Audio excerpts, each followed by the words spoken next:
ஆண்டவரும் உலக இரட்சகருமாகிய இயேசு கிறிஸ்துவின் இனிய நாமத்தில் யாவருக்கும் என் அன்பின் வாழ்த்துக்கள். ஒரு வீதியில் நாம் நடந்து செல்லும் பொழுது, அல்லது ஒரு விபத்தில் அகப்பட நேரிடும் பொழுது, ஒரு பரீட்சைக்கு முகம் கொடுக்க நேரிடும் பொழுது, போக்குவரத்து பாதுகாப்பு அதிகாரிகளினால் சோதனைக்கு உள்ளாக்கப்படும் பொழுது, ஒரு தொழிலை தேடும் பொழுது, பொருளாதார விலைவாசி உயர்ந்து கொண்டே போகும் பொழுது, காரணமின்றி கைது செய்யப்படும் பொழுது, அல்லது நாம் கடத்தப்படும் பொழுது, இவ்வாறான சமயங்களில் நீங்கள் என்ன செய்வீர்கள்? ஆம், நாம் அத்தகைய நிமிடங்களில் செய்வதறியாது திகைத்து விடுகின்றோம். ஆயினும் எந்த விதமான ஒரு பாதகமான சமயத்திலும் கூட நம்மை காப்பாற்றும் வழி நடத்தும் ஒருவர் உண்டு என்பதை நாம் சிந்தித்துள்ளோமா? எல்லா நேரங்களிலும் நாம் நம்மை குறித்து மட்டுமே சிந்திக்கிறவர்களாக இருக்கின்றோம். துன்பப்படுகிற மக்களை குறித்தோ, நம்மை பார்த்து கொண்டிருக்கிற ஆண்டவரை குறித்தோ சிந்திப்பதே இல்லை என்பதுதான் எல்லாவற்றை விட பரிதாபகரமான ஒரு விஷயம். சகல சந்தர்ப்ப சமயங்களிலும் நாம் செய்ய வேண்டிய காரியம் என்ன? தேவனிடம் விசுவாசம் வைப்பதொன்றையே அவர் நம்மிடம் எதிர்பார்க்கின்றார். தேவன் நல்லவராக இருப்பதினாலும், தமது வாக்கின்படி நம்மை பாதுகாப்பதினாலும் அவரிடமே நாம் நம்பிக்கை வைக்க வேண்டும். சந்தோஷம், மனமகிழ்ச்சி, சமாதானம் போன்றவை தேவனிடமிருந்தே வருவதினால் நாம் செய்ய வேண்டிய காரியம் அவரிடத்தில் நம்பிக்கை கொண்டிருக்க வேண்டும். இவ்வுலகத்தில் பலவிதமான துன்பங்களின் ஊடாக நடக்க நேரிட்ட போதும் தேவன் நம்முடன் இருப்பதால் தேவ பிள்ளைகளான நாம் கலக்கமடைய தேவையில்லை. மரணமே நமக்கு நேரிடுமாயினும் நாம் பயப்பட தேவையில்லை. வாழ்வின் பொருளாதார தேவைகள் நம்மை மிகவும் நெருக்கும் போது நாம் நினைக்க வேண்டிய காரியம் ஏசாயா 59:1 கர்த்தருடைய கை குறுகி போகவும் இல்லை, கேட்க கூடாதபடிக்கு அவருடைய செவி மந்தமாகவும் இல்லை என்பதே. ஆகவே தேவனில் விசுவாசம் வைத்துள்ள நாம் நமது குடும்பங்களில் ஏற்படும் பொருளாதார சுமைகளை, பாதுகாப்பற்ற நிலைகளை எண்ணி கலங்கும் மக்களாயிராமல் தேவனை சார்ந்து வாழவும் அவருடைய வசனத்தின் மேல் உறுதியாய் நிலைத்திருக்கவும் வேண்டியது அவசியமாகின்றது. ஆகாயத்து பறவைகள், காட்டு புஷ்பங்கள், காட்டு புல் போன்றவனை பராமரிக்கும் தேவனை இனிமேலாகிலும் நாம் நோக்கி பார்ப்போமா?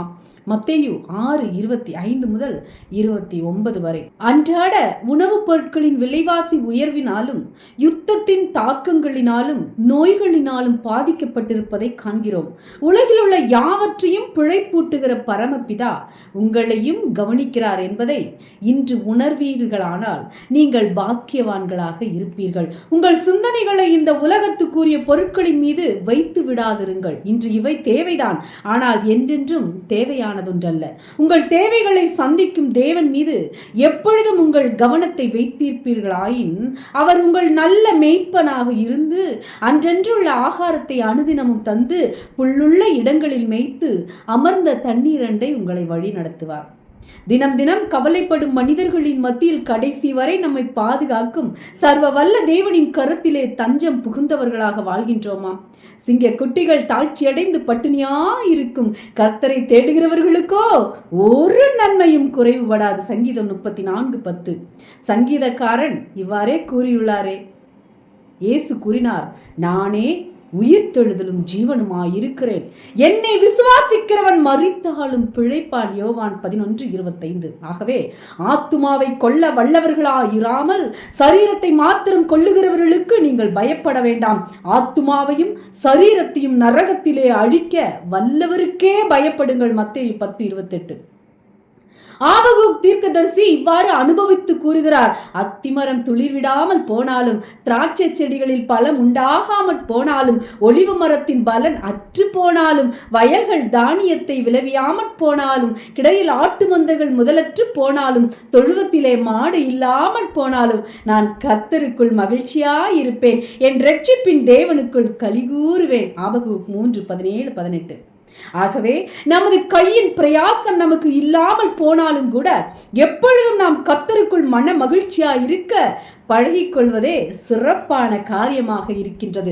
நமக்கு தேவனிடத்திலிருந்து உதவி வருவது நிச்சயம். இன்னும் ஒரு காரியமும் உண்டு. அது நாம் தேவனிடத்தில் அன்பு கூறுகிறோமா இல்லையா என்பதை அறியும்படிக்கே இவைகள் நேரிடலாம் அல்லவா? உபாகமம் 13:3. மாராவின் தண்ணீர் அண்டையிலே இஸ்ரவேல் மக்கள் முறுமுறுத்த போதும் தேவன் அந்த தண்ணீரை மதுரமாக்கி கொடுத்தார் அல்லவா? யாத்ராகமம் 15:23-26 வரை. உங்கள் ஒவ்வொருவருடைய தேவை இன்னது என்பதை சர்வ வல்லவரான தேவன் அறிந்தவராகவே இருக்கிறார்.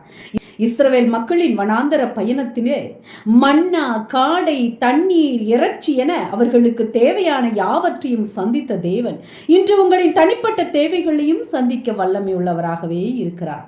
தேவனிடத்தில் மாத்திரம் உங்கள் எதிர்பார்ப்பு நம்பிக்கையை வைத்திருக்கும் போது வாழுவதற்கான வழியை அவர் ஏற்படுத்தி கொடுப்பார். ஏலிமில் இஸ்ரவேல் மக்கள் இளைப்பாரி அங்கு தங்கியது தேவனுடைய இரக்கத்தினால் மாத்திரமே. நமது வாழ்க்கையில் சுமை நம்மை அழுத்துகையில் தேவன் ஒருவரே நமது முழு எதிர்பார்ப்பையும் நிறைவேற்றுபவராக இருக்கிறார். அன்று யோசேப்போடே சிறைச்சாலையில் கூடவே இருந்த ஆண்டவர் எல்லா சூழ்நிலையிலும் உங்களுடனே கூட இருந்து கோழி தன் குஞ்சுகளை பாதுகாப்பது போல் தமது சிறகுகளினால் உங்களை பாதுகாப்பார். உன் பக்கத்தில் 1000 பேரும் உனது வலதுபுறத்தில் 10,000 பேரும் விழுந்தாலும் அது உன்னை அணுகாது. சங்கீதம் 91:4-7 எனவே நீங்கள் பயப்படாமல் நம்பிக்கையோட வாடுங்கள். தேவன் உங்கள் வழிகளை எல்லாம் உங்களை காப்பாற்றுவார். நீங்கள் அவரை நோக்கி கூப்பிடும் போது அவர் உங்களுக்கு மறு உத்தரவு அருளி செய்வார். இவை எல்லாவற்றை பார்க்கிலும் மாறாத அவருடைய வாக்குத்தத்தமானது, ஆபத்தில் நானே அவனோடு இருந்து அவனை தப்புவித்து அவனை கனப்படுத்துவேன். சங்கீதம் 91:15 என்பதாகும். வழி தெரியாமல் செய்வதறியாமல் திகைத்து சித்தங்கலங்கி நிற்கும் தெய்வ பிள்ளைகளே, பயப்படாதீங்கள். உங்கள் வழிகளை பார்க்கிலும் என் வழிகளும், உங்கள் நினைவுகளை பார்க்கிலும் என் நினைவுகளும் உயர்ந்திருக்கிறது என ஏசாயா 55:9 நமது தேவன் வாக்கு பண்ணியுள்ளார். தேவனிடமிருந்து மட்டுமே நமக்கு உதவி வரும். அவன் என்னிடத்தில் வாஞ்சியா இருக்கிறபடியால் அவனை விடுவிப்பேன். என் நாமத்தை அவன் அறிந்திருக்கிறபடியால் அவனை உயர்ந்த அடைக்கலத்தில் வைப்பேன். சங்கீதம் 91:14 இதை வாசித்து அவரிலே அடைக்கலம் புகுந்தால் உங்கள் வாழ்வை அவரே வெற்றி சிறக்க பண்ணுவார் என்பதில் எந்தவித சந்தேகமும் இல்லை. எனக்கு ஒத்தாசை வரும் பர்வதங்களுக்கு நேராக என் கண்களை ஏறெடுக்கிறேன். வானத்தையும் பூமியும் உண்டாக்கின கர்த்தரிடத்திலிருந்து எனக்கு ஒத்தாசை வரும். சங்கீதம் 121:1-2 சங்கீதக்காரனின் இந்த வார்த்தையின்படி நமக்கு எல்லா விதமான உதவியையும் ஒத்தாசையும் நம்மை பாதுகாத்து வழிநடத்தி நம்மை போதித்து நல்வழிப்படுத்தும் தேவனிடமிருந்தே வரும். அந்த ஒப்பற்ற கண்மலையை நோக்கி பார்க்கும் எவரும் வெட்கப்பட்டு போவதில்லை. அருமையான கர்த்தருடைய பிள்ளைகளே, தேவன் உங்களை பாதுகாக்க வல்லவர். உங்களது தேவைகளை சந்திக்க வல்லவர். தற்போது உங்களுடைய சூழ்நிலைகளை அவர் நன்கு அறிந்தவர். அவர் கண்களுக்கு மறைவானது எதுவுமே இல்லை. அவரை நோக்கி பார்ப்பீர்களா?